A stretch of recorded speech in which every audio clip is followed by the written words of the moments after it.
Pride of Britain. Here we go. Henry had been stabbed multiple times, and as his chest filled with blood, he tried to escape. Step back a little bit for me. Someone flag these down. I've been stabbed. Right, let's get you out of there, shall we? Oh.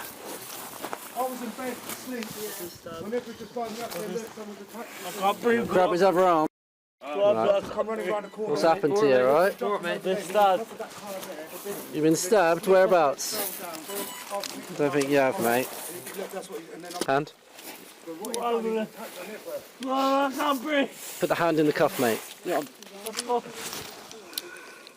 He's saying he's been stabbed, so let's just check him. He was chased, abused and filmed by Vickrum Digwa and others. When police arrived, Henry was lying on the floor, barely able to sit up and plainly in severe medical distress.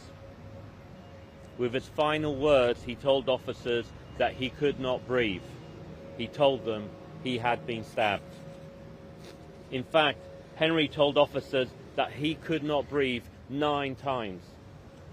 He told them he had been stabbed 4 times. I have seen the body cam footage. It's harrowing. And I have to say, as a father of a 17-year-old boy, I felt sick watching it. It is absolutely right that the IOPC are looking at this. There are clearly serious questions that need to be addressed, not least how accusations of racism informed the decision-making in this case. But I do think included in that will have to be this question of how accusations, allegations of racism informed or fed into the decision-making in that particular case, because it is impossible to watch that footage. The anger that you saw spilling out in Southampton last night,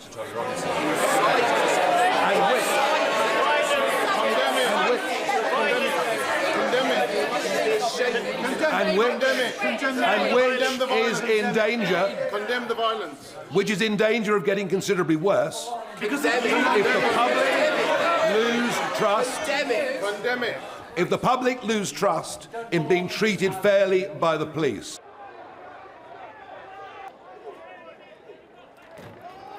What happened to Henry should never have happened. Henry, that's the one. I'm sorry, but where's the charge of you're innocent until proven guilty?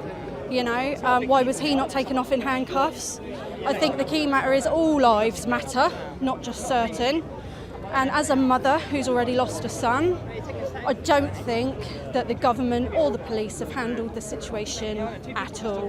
Why have we not heard the police officers standing down and being investigated? You know, it seems to be two-tier across the country. It's one rule for them and one rule for us, and it's got to end. The way that things are at the minute can't keep on, you know. Bad things are gonna start happening across the country, you know. We need to stand up for ourselves, yeah.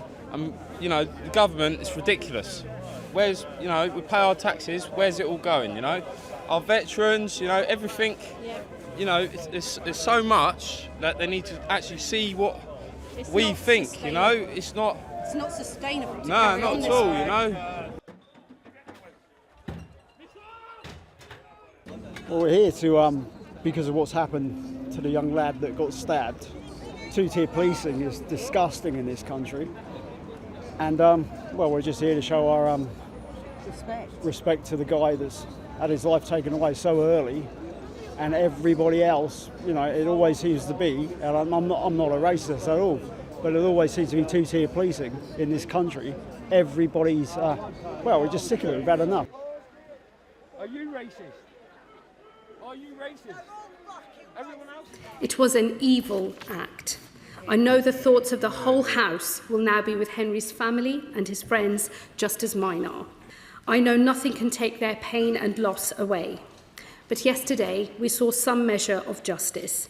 Digwa was sentenced to life imprisonment. He will serve a minimum term of 21 years. I expect many in this House and many more across this country have now seen the police officer's body cam footage released last night. It is, without question, a disturbing and tragic thing to see.